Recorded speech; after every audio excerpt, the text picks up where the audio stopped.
Hey guys, this is 012 Boku, Jolliest of the jackasses, Jherick over here. And again, and my dyslexia is up. I just realized even though my voice is getting better and I still have my sinuses, I did not pick a character for today. Well, shit. Oh well, other than that, another time, guys. I completely forgot. I just got home from work and I really wanted to do this, so sue me. If you didn't do a character, maybe your lack of character is the character. You're the Jen Psaki today. Oh, never call me that again, Jherick. Never call me that again. But yeah, 012 Boku, Jherick here.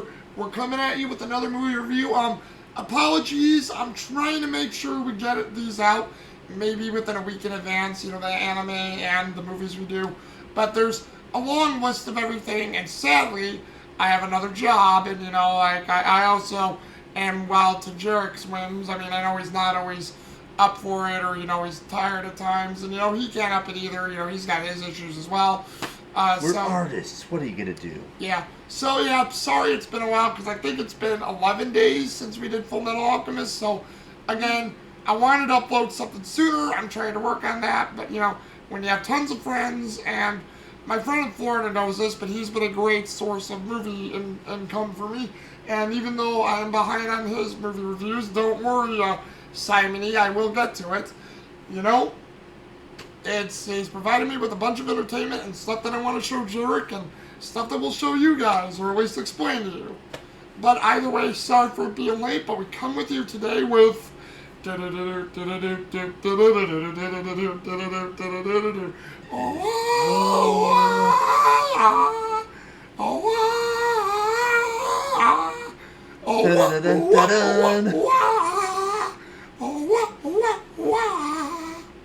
if you Sorry, that was a poor thing of Magnum Force, but that's the movie we're on today. Magnum Force. Which, fun fact, part of that music appears in the Meet the Sniper trailer for TF2. And Jherick would know that because I didn't know that. He let me know that when we watched the film. And anyway, I will say the music in the film is good too, but I'll start off with that. Lalo Schifrin's opening score for the movie, the best one in the entire series, because Magnum Force's theme is badass. So yeah, best one in the entire Dirty Harry series in my opinion. But this film, because again we're going to try to give more synopsis and not try to give everything away. This film is basically starts off with a mob boss getting out of the courts. He was going to try to go to prison, but apparently he had the power. What was his? Oh, Carmine Rica. Carmine Rica, or as one reporter says, Carmine Rica, but Italian, so it would be Rica. Carmine Rica, played the San Francisco court, got out of prison, knew how to play the angles with his lawyer, and he gets out. The prosecutor just says, I'm not shocked this has happened, it'll happen again, and, they go about their day. And as Carmine Rica Carmine Rica, and yes, Jherick, laugh it up. He's got flames of Rica on his mind. Oh, it would be Rekka, dude. You messed up too, Rekka! Ah! Rekka can. Save me, Shaka Khan. But sorry, but as they're celebrating, they're being followed by a traffic cop. Seems a little weird, but possibly, innocent enough. This guy is a mobster. Maybe the cop thought he saw something.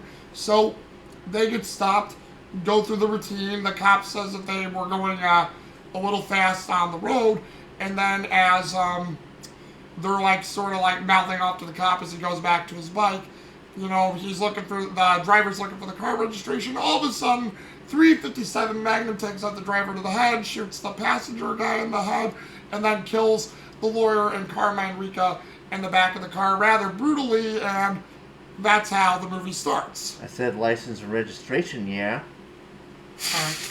And as it goes along, Harry, who has been, which, again, if you've seen the first film, again, a little bit of a spoiler here for those of you not, so I'll give it to you guys like this.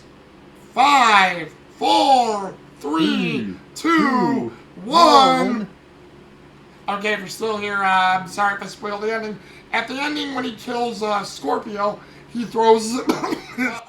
in this one, he shows up, Lieutenant Briggs shows up as well, says what Jherick said there, your stakeout you should be staking out your claim at the place you're looking at, not doing this. And, Harry Callahan says, well, we heard it over the radio, figured we'd check. And then, he basically looks at it, and then him and Briggs have a little back and forth as Harry's checking out the crime scene. And Briggs actually says a line where he says, Callahan, I've never took my gun out once to fire it. Not once. And I'm proud of that. Well, you're a good man, Lieutenant. Good man's got to know his limitations. And, that becomes the one-liner for this film, because it's said 2 more times. And, as you can imagine, film continues on. These roguish cops, by the look of it, kill more mobsters. There's one where there's a party. Guy throws a bomb into a pool, but before the bomb explodes, he takes out a grease gun, shooting up all the partygoers, killing everybody. Bomb explodes, probably killing anyone else in the pool that was there, and then, again, walks away. I'd just like to think he was trying to stop the NCR from setting up camp in California. I mean, hey, the NCR did get its start in California, so maybe he's a proud legionary to the Kaiser. And then as it, continues, there's all these things that lead up to it, to where, they're the partygoers that were related to mobsters that were killed, and then also a pimp by the name of Sidney. In the movie, you just call it a pimp, but the hooker calls him Sidney. So this pimp named Sidney, who killed his hooker for, I guess, holding out on money from him, who pours sadly a drain cleaner down her throat.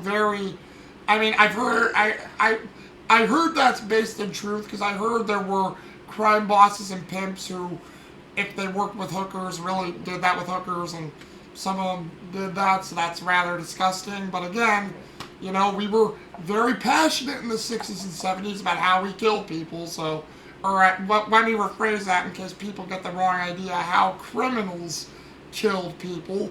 I shouldn't say how civilians or run-of-the-mill people. And also throughout the film, you kind of get the idea that Harry knows it's rogue cop, and he's kind of thinking, could be a possibility it's an old friend of his on the force, because he's kind of acting up, he's suicidal, he just had a divorce. His wife literally hits on Harry like in the first 10 minutes of the film. Which is rather funny. But I mean, hey, Harry Callahan only speaks two languages in this movie. Foreshadowing and foreplay. And foreplay ain't going to last very long in this film, you know what I'm saying? Oh, yeah. Well, on a side note, because it wasn't really that big, he actually has... It's one of my favorite relationships. It's short-lived, but it's with his neighbor, Sunny, who is this Asian girl who he actually just invites over and starts having sex with, and they seem like they're forming a relationship with each other. And, it was very subtle, very cute. Sunny is a very good looker for 1973, so I admit she was very hot. Harry Callahan, Clint Eastwood, for being in his 40s, good looker himself, still at that age. So who could argue?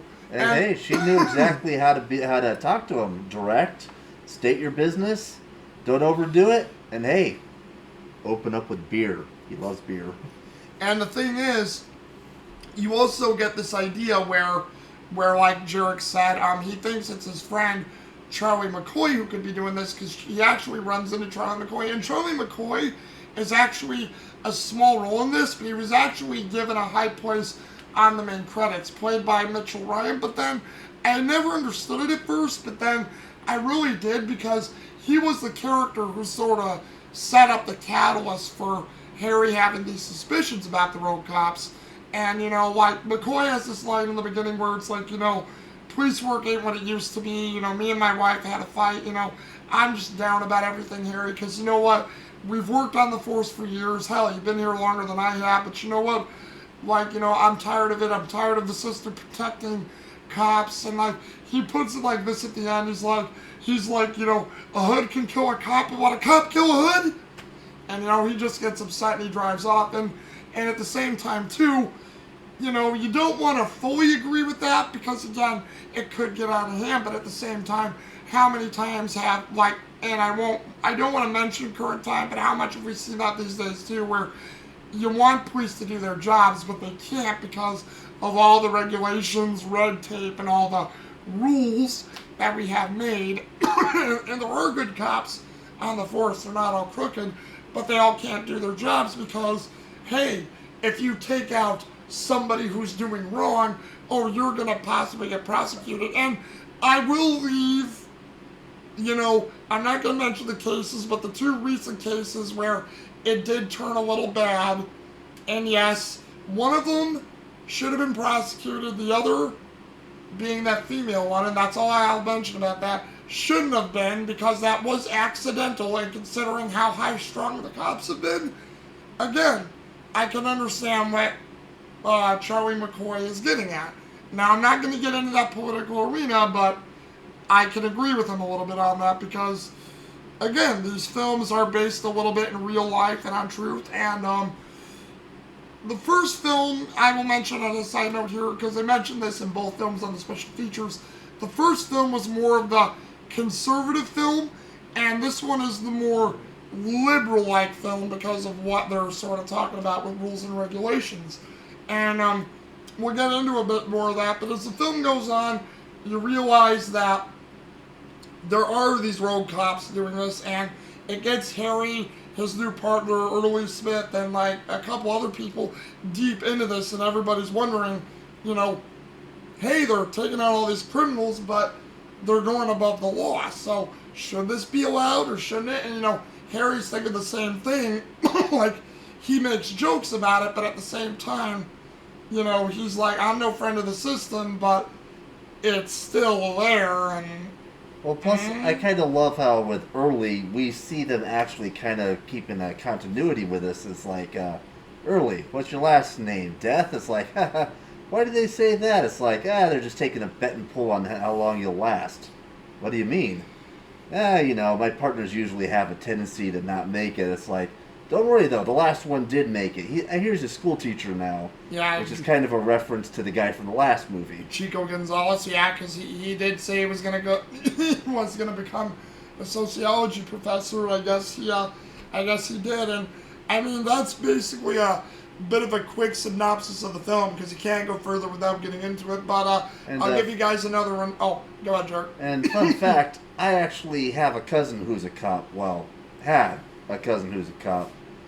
Yeah, they didn't diagnose him with as having cancer, so he died of it. I actually got to go to his funeral, and people, whatever shit you want to give the cops, they are a very tight-knit community. Mm-hmm. One dies, every motherfucker shows up, and honestly, he was the only guy I had ever known in this whole damn city that nobody had a gripe with. And you know what, Jherick, you mentioning that makes a good point to what you mentioned during the movie about how cops have that connection, because you saw that with the rookie cops, Archibald, Grimes, Davis, and Sweet. There are these four rookie cops that came up together and, have been together, and you see how there's that camaraderie, and you also see that with Early Smith, Harry Callahan, and even though he wasn't in this film as much as the first one, Frank DiGiorgio, or as he's also called, Fatso, they all have that camaraderie. The only one who seems to be the tight-ass bureaucrat is Briggs. And we'll go over a quick bit of spoilers here, because I think for this one you have to. So I'll give the countdown again. 5, 4, 3, 2, 1. Okay, so if you're still here, we'll go into it.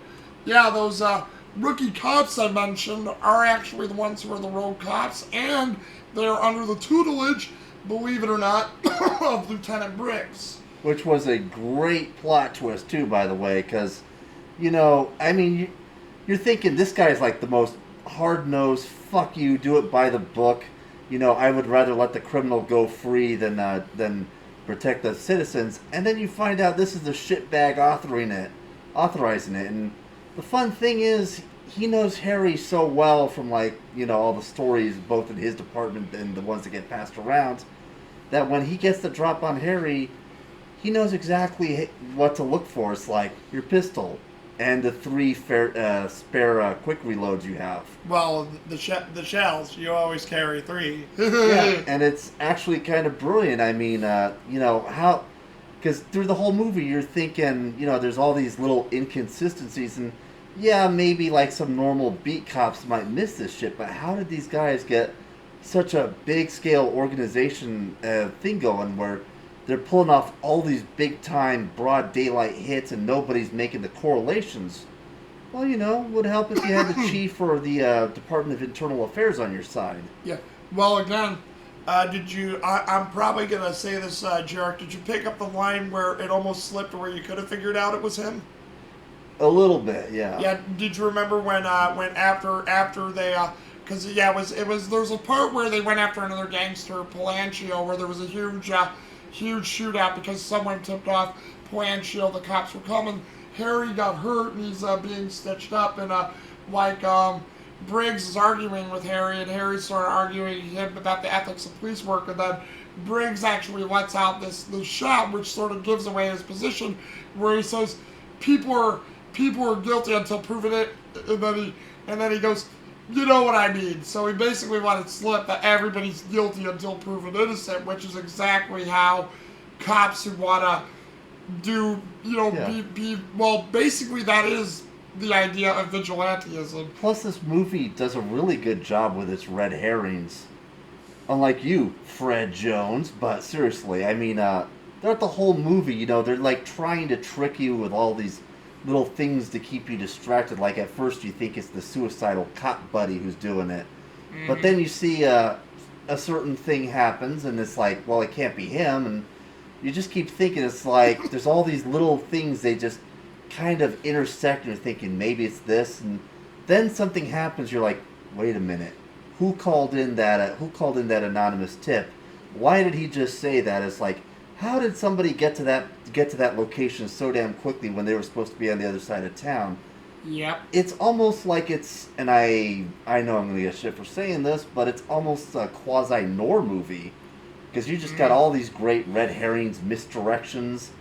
And it's really neat to see Harry Callahan showing just how much of an investigator he is. I mean, I won't spoil, like, how he really pins the identity of, like, the ones involved before they do it themselves, but let's just say once he knows what's going on, you see some really brilliant cat and mouse. Yeah, and also as well, I think that's due to the camera work, us never really seeing the cops up close, because, you never really see their faces. They have their aviators on, they're wearing their bike helmets all the time, they're in full gear, they're either shown from low angles, high angles, or they just shoot the gun on their hip, to simulate something was going to happen, or that gun was going to be used, or, a lot of, side angles. The camera work in this movie was really brilliant about how they filmed it to just keep the subterfuge up. And what I loved about it is, to go through it really quick before we get to our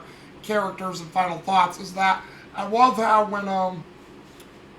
when Briggs is talking with Harry, he's like, you had a chance to join the team, Harry, now we have to end you. And he's like, so this is what you do, Briggs? He's like, people have to do it. We're just doing what the police force did 100 years ago. He's like, you have to just take out people. And then he's like, well, yeah, but what happens when it goes too far? Soon you start executing people for jaywalking, and then you do it for little bits of shoplifting, and then hell, you'll do it because your dog pisses on your lawn. And then he's like, Harry, I don't understand you. You hate you hate the system as anybody else. Why do you like it? Briggs, I hate the goddamn system, but until somebody changes it, I'll stick with it. And I'm like, there it is. Truth of the thing, and then saying how I hate the system, but it's there, and I will abide by its rules, even though I will break those rules sometimes. But until someone, the voters or anybody, changes those rules, I'm gonna abide by what our city, state, and federal constitution allows us to do. And I gotta say, as good as the climax of the first movie was, I think I like the final fight in this one better. Oh, well, yeah. Well, again, this is why we like Magnum Force, because the detective work in the first one was good, but Magnum Force had, like you said, great red herrings, great detective work, great plot twists. I mean, and I have to say, as good as... Andy Robinson's character's great. He is probably one of the best villains in the entire series, but Briggs and the four rogue cops are just, there's something great about that too that just really sucks you in, and you just love it. And then I guess we could get to that next and go to the characters. And obviously I have to say, I have two of them because the road cops were great too. But my two favorite characters, hands down, are Harry Callahan and Lieutenant Briggs.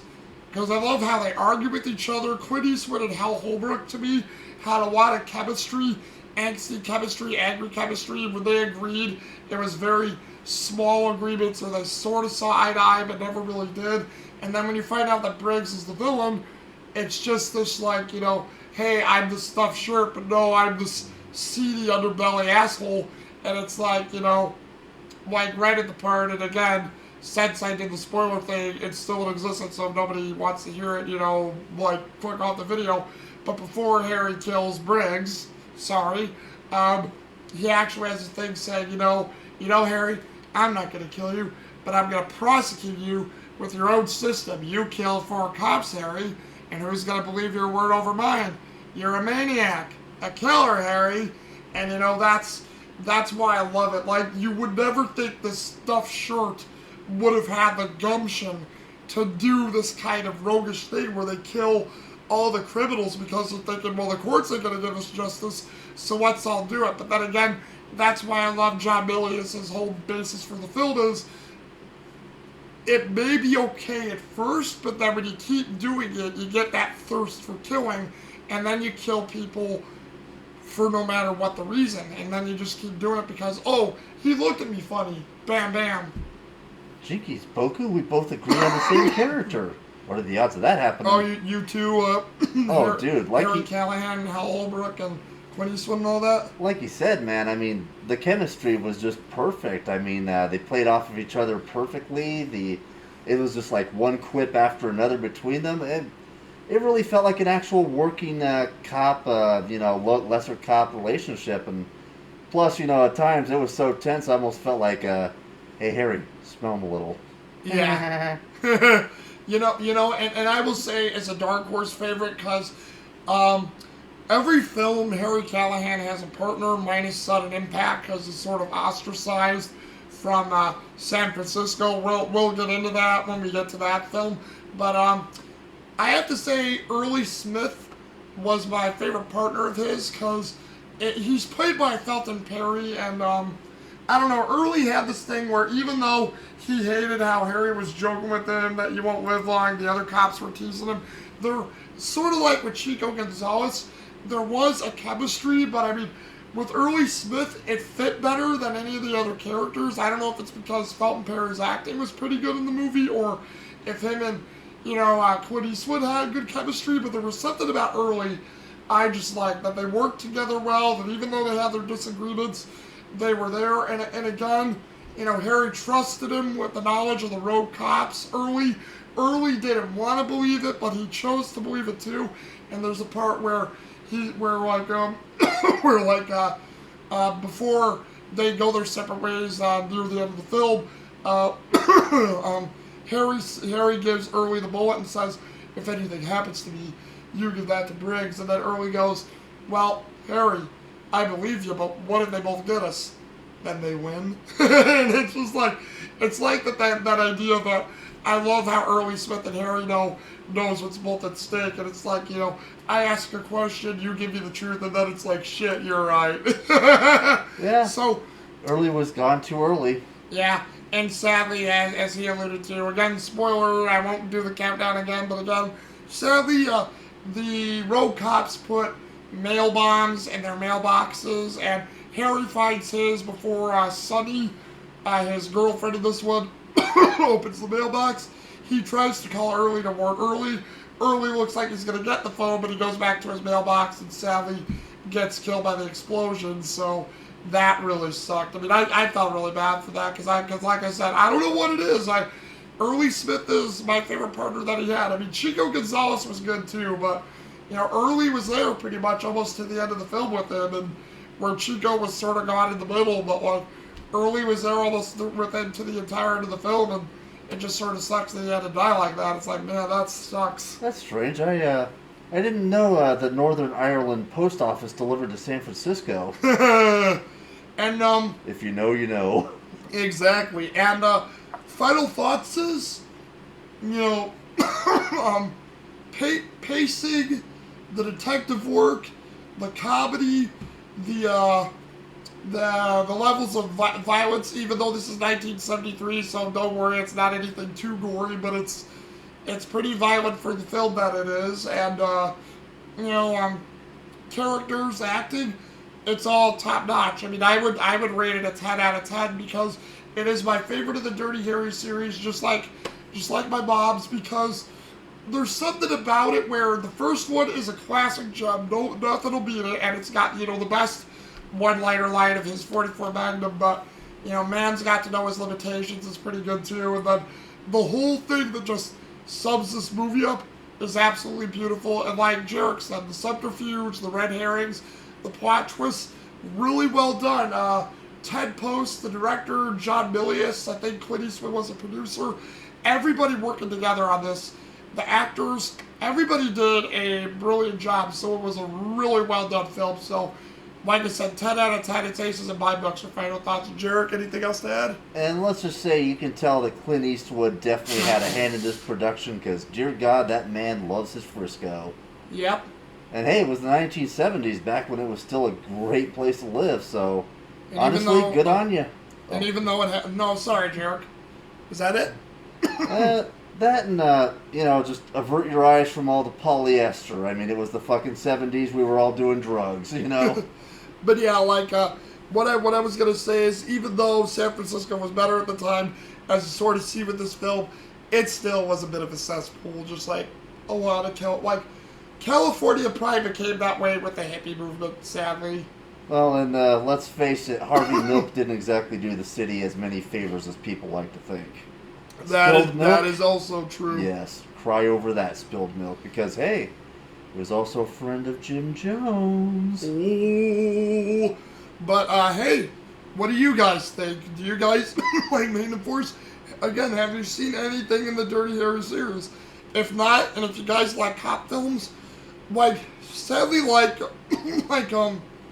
my friend Simony, well, no, Simony likes the Dirty Harry series, but the other cop films that were done in this vein, don't worry, I'm alright, that were done in this vein, you know, I know a lot of people find boring, but I swear to you, if you guys sit through these type of films and you just watch them, they may be slow and a little boring, but hey, for 2 hours and 2 minutes of this film, it doesn't feel wasted. So, you know, give them all a chance, see what you think, because if you guys love detective stories and brilliant work, this film's for you, Dirty Harry's for you, all those other ones that I reviewed are for you, because they're really, really good movies.